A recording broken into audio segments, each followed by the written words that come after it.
Guys, we're really excited to be here today. So far, a great event, lots of great speakers, and we're here to have a quick, engaging chat about some of the fundamental pillars that are helping drive adoption through partnership, focusing on the programmatic digital out-of-home space, and what some of those key drivers are. So today we have Dan Mack here. We work closely with Talon in Canada, so for those who don't know, we're from Canada. And we're going to talk about what some of those key tools are that are driving this adoption. So for Dan, to kick it off, what does a partnership mean to you in terms of when you think of out-of-home and working closely together with a technology partner like ourselves? Yeah, I think it's become supremely important in building the business. Obviously, you need to have fantastic tools, but you need to have fantastic partners as well. And when they're one and the same, like Vistar, it makes things a lot easier. So from having hands-on keyboard training, all our people are trained in how to build programmatic campaigns. We're doing it all in-house, but still having the resources of the partner to continue that education, to troubleshoot, to present new tools and features. I mean, it's fantastic. So it's helped us build things. It's helped us onboard new clients. It's helped us build revenue. So it's a pretty important partnership. Absolutely, and one of the things that I think is often looked over is, partnerships are key to making anything work really nicely, but there's a lot of hard work that goes into enabling the conversations that you have with your brands. So we see a lot of the finished product, so to say, on a billboard or on a placement or somewhere else across many of the other placements in out-of-home, but one of the things that is often missed is the hard work that goes into bringing this type of education or engaging your agency partners, your brands, on what some of these key pillars are for maybe driving adoption in programmatic, or educating a client on why out-of-home is important to be included in all of their marketing efforts. So what are some of those key drivers that you think help contribute to kind of this, onboarding or this education piece? Yeah, it's still a smaller piece of the business, right? And people are still hesitant. I mean, we've been talking about programmatic forever and ever. Being part of the Talon team now, we have a lot of resources. The marketing team has been fantastic. So that's the baseline is, fantastic templating and visuals. But then, you obviously have to build those relationships with the clients, providing them with all that education. We are the stewards of programmatic within the agency space.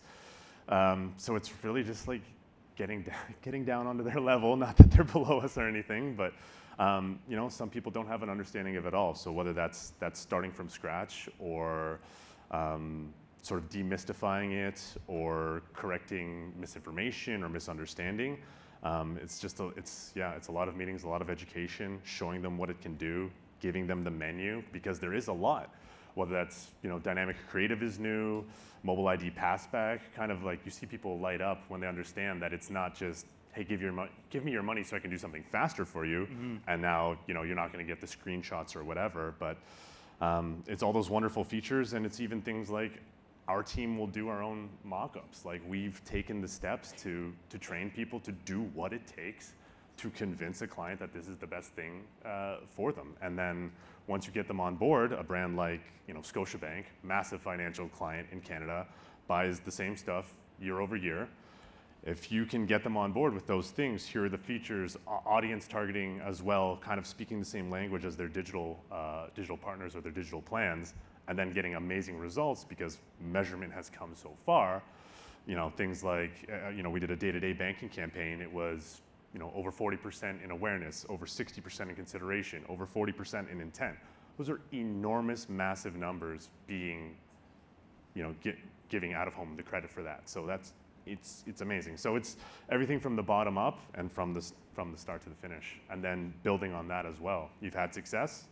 What's next? How can we take that to the next step? Can we take that case study and convince somebody else? So it's all working in tandem.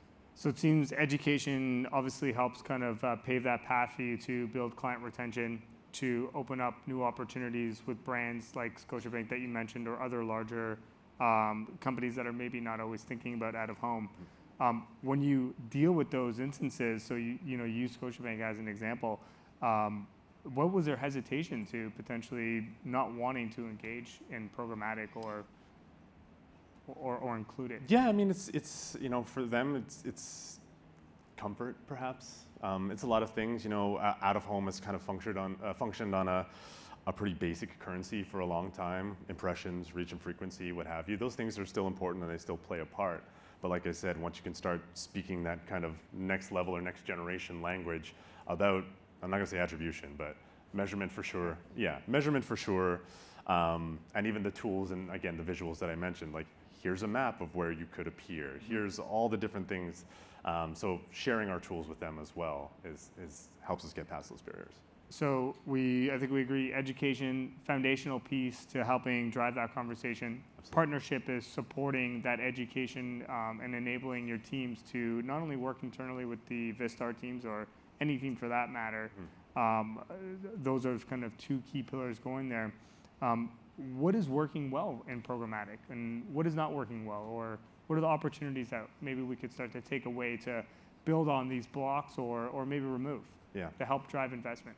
Well, I think what's working well is that having a tool at your fingertips that you can activate immediately is supremely valuable and important. You know, the planning timelines seem to get tighter and tighter. Sometimes someone comes to you with a particular piece of creative in a certain size, what have you. Like, we can make things happen really fast. We can turn around plans really fast. Smart plans, not just here's a number and here's an impression line or here's an estimate. We can literally give them the plan in minutes if we need to. So I think that kind of versatility, agility, speed has been amazing. Things that aren't necessarily working well, like I said, there's still some of that misunderstanding about what it is. I think there's still brands, and of course, like static is super important, traditional is super important, the iconic placements are super important. So this all plays in. You know, we're not just trying to run programmatic, but I think it's how does it live amongst those things, and those are things that I can go and still visit and see, and I can PR them out the wazoo, and I use them for my award submissions. And so where does programmatic sit kind of within even just a basic thing like that? Mm-hmm. Yeah. So you mentioned traditional and programmatic together. Obviously, there's lots of synergies there, and they work really well in conjunction with one another. Of course. In the plans that you're working on today, and let's talk about those two key foundational pieces, which is the education and the partnership piece. How does that come into play for those discussions with clients like a Scotiabank, for example? Yeah, like I said, we're not trying to segment anything or move all the dollars into programmatic. I think you have to be able to articulate the benefits of both. You have to understand the entire market, what kind of environments you're trying to get into. How can you use your programmatic audience and either copy it or show something similar within the static space or the iconic space?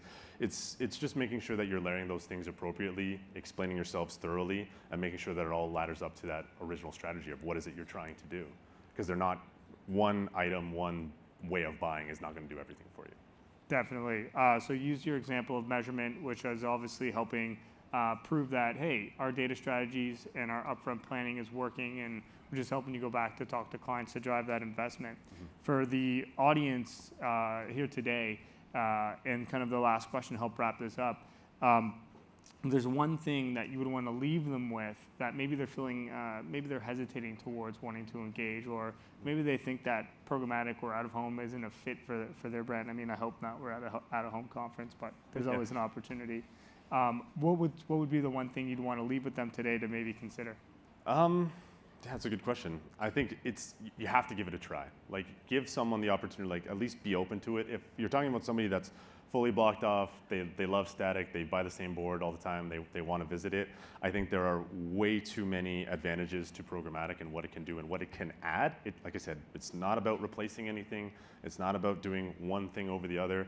Find the best hybrid plan, have everything fit together, and use the advantages of each buying mechanism or product or whatever you want to call it, and then ideally, wrap it all up with a nice little bow. There you have it. Yeah. Wrapping it up with a bow.